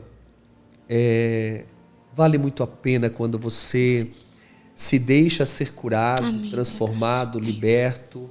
Vale muito a pena quando você opera a partir da sua identidade, quando você sabe que você é filho, quando você sabe realmente que você nasceu para cumprir um propósito aqui na Terra. A vida, ela realmente... A gente ganha um porquê acordar, né? Exatamente. Vale a pena as guerras, vale a pena as lutas, vale a pena guerras. Não é que a gente não vai enfrentar guerras. Elas aumentam, tá? Né? Elas aumentam conforme os desafios, né? As lutas aumentam. Mas assim, em Deus você é mais do que vencedor. É isso. Né? Então, eu sou muito grato a Deus, né? Por hoje Ele me usar, pela misericórdia dEle. Costumo dizer sempre que hoje eu recebo mais do que eu mereço, né? No sentido de realmente receber dEle todo o cuidado, todo o amor, enfim. Só que isso é muito gratificante. Você me permite uma última pergunta? Eu acho que esse podcast a gente vai ter que gravar em episódio 1, episódio 2, por causa do horário, do tempo. Mas eu quero uma última pergunta, eu estou preocupada com o seu horário. É algo que eu tenho vivido nos últimos dias, tá certo? É algo que tem queimado no meu coração. Inclusive, domingo aconteceu, eu saí do culto, o Paulo não tinha ido, eu saí do culto chorando. E eu estava aqui questionando ao meu espírito se eu ia falar isso ou não. Mas aí você falou, eu já entendi a resposta. Você falou de uma mulher que deu um testemunho, que já tinha tentado tirar a vida e que o devocional tocou. O que é que eu quero falar? Assim, qual foi a experiência, pastor? Eu estou como um pastor, né? Eu estou falando. Eu tive recentemente ministrando. Eu tenho um treinamento de 10 horas muito forte emocionalmente de cura e libertação no reino espiritual, mas eu gente, não conta para ninguém, tá? Mas o Viva Sua Identidade, ele é um treinamento muito forte emocionalmente. E nós somos corpo, alma e espírito, então não tem como eu não curar o emocional sem mexer com o espiritual. E eu estava ministrando ele numa cidade do Brasil há pouco tempo atrás. E eu cheguei na noite anterior nessa cidade do Brasil, na Bahia. Quando eu cheguei, eu recebi uma notícia de que uma aluna tinha acabado de cometer suicídio. E uma aluna que caminhava próximo de mim. E eu não conseguia acreditar, porque eu tinha 5 dias que eu tinha recebido uma mensagem dela, compartilhando um capítulo do devocional, E ela dizia assim, Camilinha, muito obrigada, o Plenitude fala comigo todos os dias, olha o que Deus está fazendo na minha vida, eu estou muito grata. Vai ter um encontro, tivemos um encontro sábado, uma confraternização dessas mulheres que caminham comigo. E ela disse assim, eu não perco esse encontro por nada, eu vou estar lá com você. E aí ela falou com uma outra amiga em comum que estava vivendo os melhores dias da vida dela. Eu não sabia que ela lutava com uma bipolaridade, nem que ela era medicada, não sabia. Era algo que ela guardava para ela. A verdade é que essa moça jovem, linda, médica, anestesista, aos 41 anos, tirou a sua vida. E aí eu vou chegar onde eu quero. Aquilo fez muito mal a mim. E eu entrei no hotel em Salvador, fui pro quarto que tinham me colocado. E quando eu cheguei no quarto, sabe quando você sente a presença opressiva dentro do quarto? E eu disse, gente, nunca aconteceu isso, mas eu vou descer, eu não vou ficar nesse quarto. E eu entro em quarto de hotel, eu unjo, eu oro. É um quarto de hotel. E eu sei quem é que está chegando. A filha do Senhor está chegando. Mas eu não sei o que é que aconteceu lá. Mas eu senti uma presença muito ruim. Fui na recepção, disse, amigo, desculpa, eu nunca fiz isso, mas me dá um outro quarto. Ah, claro. Ele me deu um quarto mais novo, com vista, abri a janela e comecei a orar e a declarar. Mas aquilo ficou no meu espírito. No outro dia, eu comecei a ministrar esse treinamento, tinham 1.100 pessoas, eu fico 12 horas em cima do palco sozinha nesse treinamento. E ele é muito forte espiritualmente e emocionalmente. E tem um momento dentro do treinamento que eu vi uma pessoa cair, ser levada pelos bombeiros. E depois eu descobri que aquela jovem já tinha tentado tirar a vida 3 vezes. Depois uma senhora me chama e disse que estava fazendo uma dupla, compartilhar o testemunho ali, o ganho, e que aquela senhora se via dentro de um caixão e não queria sair dentro do caixão. E começou a... Sabe quando começa a pipocar na mesma hora em todos os ambientes daquela sala? E uma outra gritou, eu preciso falar no microfone, eu preciso falar. Camila, sou eu me vejo dentro de um caixão, a minha vida, a vida inteira eu queria ir embora, tenho pensamentos de morte, voz de morte. Algo que eu nunca tinha vivido. E eu já ministrei. Só esse ano eu ministrei esse treinamento várias vezes em vários lugares do mundo. E algo começou a me incomodar de um jeito que eu conseguia sentir um espírito de morte ali. Cheguei, eu estou contando algo que eu, publicamente, eu não sei porquê, mas eu entendo que tem propósito. Se não testificar, depois você me fala que eu resolvo. Mas eu cheguei na minha casa, no outro dia, contei para o Paulo o que tinha acontecido. Eu viajo sozinha para ministrar esse treinamento. E a gente foi dormir. Orei. E a gente foi dormir e o Paulo colocou a mão na minha perna. Eu já estava dormindo. Ele, cochilando, colocou a mão na minha perna. E ele teve uma experiência espiritual de um ataque. Ele viu um espírito de morte no nosso quarto. É como se a guerra espiritual que eu tivesse lutado no dia anterior tivesse vindo comigo. E aí nós levantamos e ele só gritou. Ele não me contou o que aconteceu. Ele, amor, levanta agora, me unge, ora por mim. E eu levantei, ungi, aí aproveitei nesse mesmo embalo, fui ungir meus 3 filhos, fui ungir todas as portas da casa, entrei num posicionamento de guerra espiritual. E depois ele me contou. Dormimos em paz, porque nós sabemos quem é por nós, né? Então, assim, sinceramente, isso só se mostra para mim para eu entrar com minhas armas espirituais, mas isso não me toca no sentido de medo. E desde esse dia, isso tem 2 semanas, no método CIS, de novo, eu tinha acabado de chegar, 4 dias depois fui ministrar o método CIS. Quando eu desci do altar, quando eu desço do palco, várias pessoas falando de pensamentos de morte, mulheres, tá? Pensamentos de morte, pensamentos de morte, pensamentos de morte. E um amigo, um profeta, me viu descer e ele diz assim, amiga, eu vi espírito de morte. E no culto domingo agora, o pastor André Fernandes decidiu que dessa vez ele não fez apelo. Ele disse, no meu espírito, manda, eu quero quem está lutando com pensamentos de suicídio, com pensamentos de morte, que venha aqui para o altar, que eu quero orar pela sua vida. E eu fiquei chocada, pastor. Pastor, foi uma multidão. Sim. E devia ter 20 mulheres para um homem ali na frente. Não sei se os homens lutam menos e são mais arrogantes e vaidosos, ou se realmente é algo que está assolando a alma da mulher, porque a mulher é a coluna da família, é a coluna da sociedade. Filhos fortes vêm desse posicionamento correto de uma mulher sarada, né? E aquilo, eu saí do culto antes de ontem. Eu liguei dentro do carro pro meu marido chorando. Eu disse, amor, o que é que Deus está me mostrando na minha frente? O que é que Deus está me mostrando? Então, pastor, eu nem sei porque eu estou dizendo isso.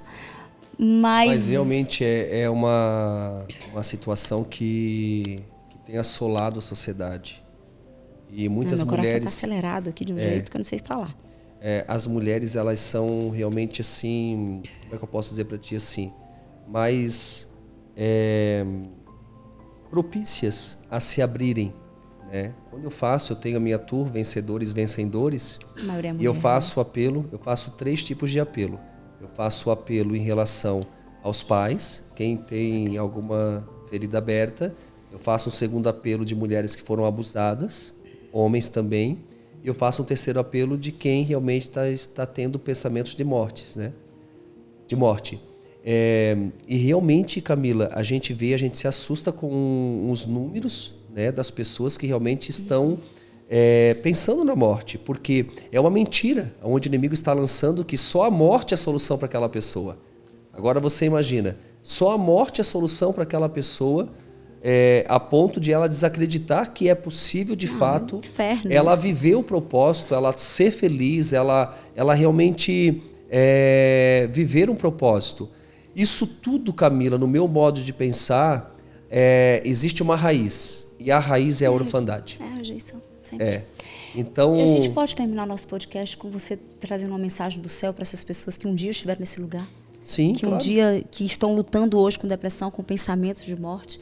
E quando essa pessoa, quando eu soube que ela tirou a vida, o que queimava no meu coração, eu disse, meu Deus, por que ela não pediu ajuda? Meu Deus, por que ela não levantou a mão? Meu Deus, por que ela não gritou para dizer o que estava acontecendo? E para minha surpresa, eu comentei isso no grupo. E muitas outras levantaram a mão. É porque uma pessoa que ela chega a se suicidar, ela quer matar a dor que ela está sentindo. Dor, não é a vida dela. Né? Então, acaba entrando nessa crise, né? Mas assim, você que está nos assistindo, né, que talvez nesse momento você está desanimado, desanimada, às vezes você tem pensado que só a morte é a solução para você, você tem acreditado nessa mentira, por conta de um problema que você está enfrentando, por conta até de um erro que você cometeu. Eu quero te lembrar, nesse dia, que não há nada de errado que você fez nessa terra que vai fazer Deus te amar menos. Deus te ama, entenda isso. E o teu arrependimento te lança novamente ao propósito. Então, eu oro e profetizo sobre você palavras que realmente venham transformar a sua realidade. Você é um filho amado, você é uma filha amada. Deus tem um grande propósito para realizar em você e através de você. E a minha oração e as minhas palavras é para que você realmente não faça parcerias com as mentiras. Você não é a sua circunstância contrária. Você não é essa mentira. Você não é o seu problema. Você não é o seu pecado. Independente do que você está vivendo, entenda isso nesse dia. Você não é, você é um filho amado, você é uma filha amada. Deus é realmente um Pai presente. Basta você dar um passo em direção a Ele. Basta você realmente se derramar na sua presença e dizer, Pai, eu preciso de ajuda, peça ajuda. Deus sempre coloca pessoas do nosso lado para nos ajudar. Então, nesse dia, Deus marcou esse encontro com todos nós, onde eu e Camila estamos reunidos aqui por um propósito muito maior. Não é porque a gente está aqui trocando experiências ou trocando testemunhos, ou até mesmo falando somente daquilo que a gente viveu. Não, existe um propósito. E não é por um acaso que você está assistindo esse podcast. Entenda uma coisa, Deus Pai marcou esse encontro contigo porque Ele te ama. Você é muito especial. Você é muito especial. E você realmente viverá o melhor realmente de Deus, porque é isso que Ele tem para você. Né? Deus sempre tem o melhor para cada um de nós. Então, que você possa realmente dar um passo de fé, que você possa dar um passo de confiança, que você possa realmente se render e deixar Deus trabalhar. Dar uma oportunidade para Deus realmente fazer o que Ele tem para fazer na sua vida e através de você. Amém. E eu quero declarar sobre a sua vida. A sua dor hoje, amanhã será o seu maior testemunho. Nós vamos ouvir os teus testemunhos, porque não será um, será vários testemunhos, porque, querendo ou não, o inimigo ele tem paralisado áreas da sua vida onde você não consegue mais enxergar os seus filhos, os seus pais, ou os seus amigos, ou, enfim, os seus sonhos, os seus projetos. tudo perdeu sentido. Nada mais faz sentido para você. A vida perdeu a graça, perdeu o colorido. Você perdeu a razão de viver. Mas sabe, eu quero dizer para você que em Deus, tudo isso realmente é restaurado, é renovado, onde você acaba revivendo novos sonhos, novas conquistas, novas realizações. E é isso que eu profetizo sobre você. Novos sonhos, novas conquistas e novas realizações. Então, abra o seu coração, que nesse dia você possa se render e dizer: Pai, eu aceito realmente dar uma oportunidade para, através do teu filho, eu realmente ter uma vida completamente curada, transformada, liberta. Que através do teu filho eu possa também receber o teu perdão, porque eu me arrependo dos meus pensamentos, eu me arrependo das minhas atitudes, eu me arrependo dos meus erros, porque talvez você errou e o inimigo está te pesando. Mas o Senhor, Ele está te trazendo leveza nesse dia, porque Ele é Pai. Pai não lança medo, Pai não lança peso, Pai, Ele traz leveza. E é isso que Ele realmente tem para você. Amém? Amém. Então, fica com essa palavra e receba Jesus no seu coração. Amém. Uau, uau. Gratidão, meu pastor. Meu amigo. Obrigada. Minha amiga também. Obrigada. Uau. Não tenho mais o que dizer. Eu só peço que, se o teu coração queimou, nem sei, eu acho que a gente passou muito de 2 horas. Se essa palavra trouxe para você esperança, trouxe para você confronto, trouxe para você um provocar de uma nova decisão, de uma atitude. Ele disse sim para o convite que mudou a vida dele. Ele não só disse sim, ele entrou numa jornada, ele pagou um preço. Ele entrou de verdade em algo que parecia ser o ponto de mutação da história dele. Ele não parou no meio dos desafios. Ele entendeu que no Senhor, no Deus Pai, como ele fala de uma forma tão doce, tão linda, ele podia escrever uma nova história. E eu declaro que a unção de paternidade que ele carrega, ela está passando aqui por esse vídeo, por esse celular, por essa televisão, e que você vai ser tocado, que algo vai queimar. E que um novo homem, uma nova mulher vão se levantar a partir de hoje para viver essa jornada de intimidade. A intimidade que restaura a tua identidade. A intimidade que muda todas as mentiras que um dia você acreditou a seu respeito. A identidade que te coloca no centro da vontade de Deus, no plano perfeito de Deus para um dia que Ele te planejou. E que você vai um dia ser usado como canal de muitas e muitas bênçãos na vida de milhares de pessoas, porque você se permitiu ser tocado. E se essa palavra falou com você, se você lembrou de alguém que precisa ouvir sobre isso. Nós falamos sobre muitas coisas, sobre identidade, sobre paternidade, sobre o passado não te define, sobre não parar no meio dos primeiros fracassos, sobre mudar completamente a forma que se enxergar, sobre vencer o orgulho, sobre curar de rejeição e sobre pensamentos que não vêm do Senhor sobre a sua vida, pensamentos de vida e não de morte. Então compartilha esse vídeo com milhares de pessoas e vamos propagar a esperança e o amor nesse mundo, tá? Te amo, Deus te abençoe. Até o próximo EvaCast. Quero te fazer um convite super especial. Mas assim, super especial mesmo. Aqueles convites assim imperdíveis. 16 de março de 2024, um sábado. Você vai viver comigo uma imersão de 12 horas de treinamento. O treinamento mais profundo que eu já ministrei até então. O Viva Sua Identidade. Nós começamos às 10 da manhã e nós só acabamos quando a sua vida for alinhada àquilo que você nasceu para viver. São 12 horas de uma imersão, onde você vai receber as ferramentas que eu usei ao longo dos últimos 6 anos para reconhecer o valor que eu tinha, que eu não sabia. Para entrar numa jornada de transformação do meu caráter, para me conectar com a mulher que Deus me fez para ser, que me deu acesso a um propósito que Deus tinha para fazer na minha vida que eu nem sabia que existia. Existe técnica, existe ferramenta, existe um caminho, existe uma linha, um fio condutor de restauração das suas emoções. Eu estou falando de algo emocional. É um treinamento emocional, de forte impacto, onde você vai sair no final do dia, não só tendo vivido uma experiência de restauração da sua identidade, como com o passo a passo de como você vai construir e se manter nessa jornada depois do treinamento. Eu te espero no dia 16 de março para começar um novo tempo na sua identidade. Beijos.